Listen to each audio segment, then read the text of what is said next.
Hello guys! Welcome to Inday's Japanese Vocabulary.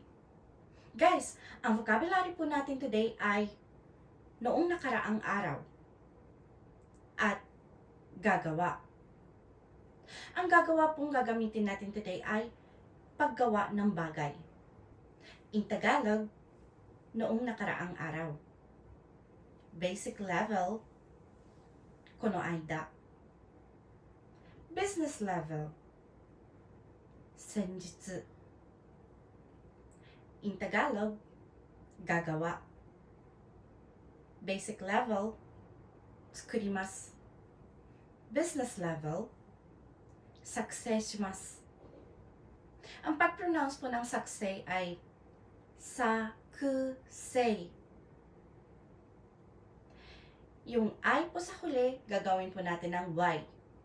Sakusei. Sa dalawang vocabulary na ito, maaari niyo na pong sabihin, ginawa ko po noong nakaraang araw.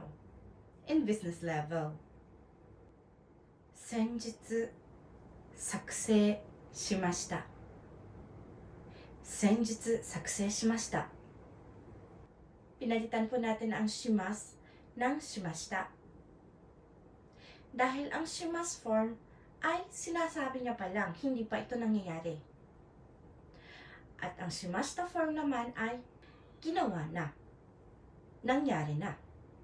Thank you for watching and please continue supporting me, follow me, and share my videos for more contents. Maraming salamat po. Hanggang sa muli!